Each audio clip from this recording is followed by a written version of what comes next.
leader is a tireless fighter for global justice, so please, a very warm welcome for Asad Rehman from War on Want! Do my thing, she says. Bro.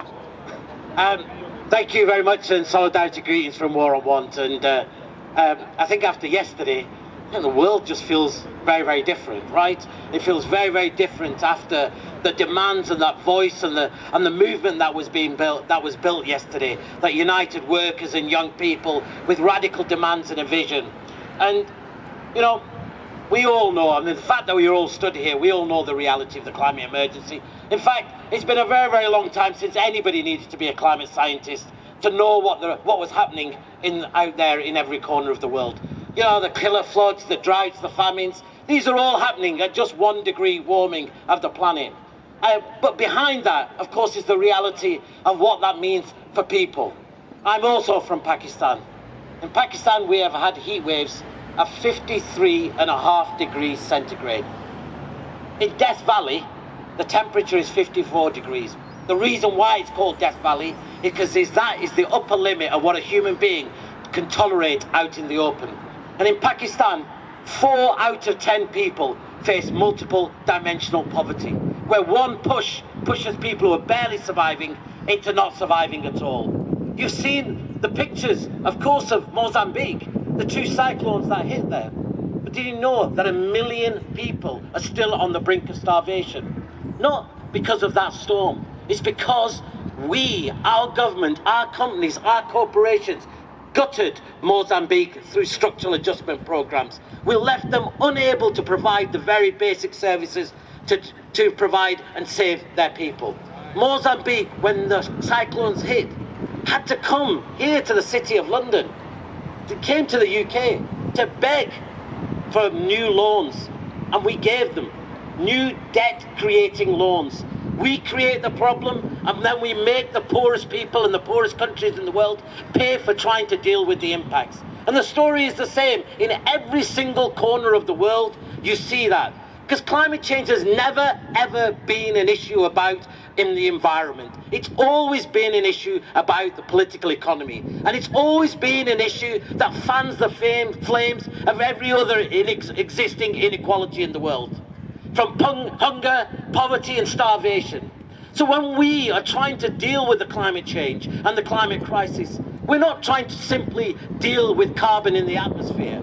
We're dealing with an unequal world, where half the world's population, 3.5 billion people, live on less than $5 a day. Over 3 billion people don't have access to energy or clean cooking. 2 billion people go hungry each and every day, and over 1 billion people don't have access to fresh water. And each and every one of those issues is getting worse and worse because of climate change. You may remember over the summer, the heat wave in the Indian subcontinent. Chennai, the 5th biggest city in India, ran out of water. The 5th biggest city ran out of water.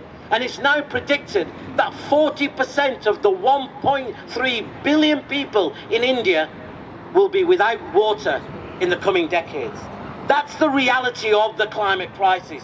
The climate change and climate impacts are not something that's happening way in the future. It's actually happening now.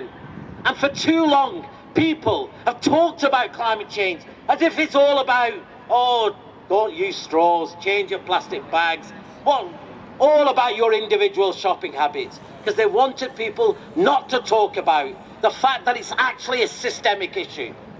And for a long, long time, I'll tell you what, movements in the global south, they asked me one simple question.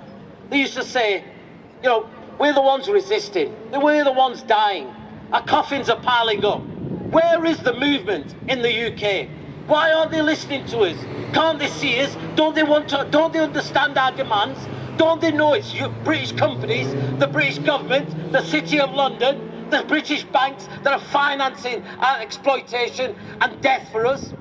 And for a long time, I have to say, I had no answer to that. Yeah, there were a few of us fighting, but in the recent time, I do have an answer. And yesterday was one hope. It gave a hope. It sent a message of hope everywhere. And the other message of hope is the Green Deal. Because what it says is that climate change like austerity, can't be done on the backs of workers and the poor. So just as in this country, poor people and working people paid the price for the bankers' greed, and we suffered a decade of public service cuts, of precarious work, of wage cuts, so the climate crisis can't also be solved on the backs of the poorest people in the global south. So, friends, you've heard all of the people. They talk about, yes, we're internationalists. And I have to say, sorry, I'm exhausted from yesterday, mentally and everything, but we're internationalists. We are international. That's our DNA. We don't retreat behind borders and nation state. We understand that our demands have to be global. So we have to say, yes, the Green Deal, it's great, but it's not the end, it's the beginning. Because what we have to demand now is a universal living wage for everybody around the world. We've got to demand universal public services, the right to health, to education. We've got to make food, energy and water a common good owned by people, not owned by corporations. We have to build a movement with demands and vision, but a movement that's rooted in values that recognises that the climate crisis is the same crisis that spans the crisis of slavery, colonialism, imperialism and neoliberalism. It's one that sacrifices the poorest in the world for profit, and that's what we've got to fight. Thank you. One more time for Asad.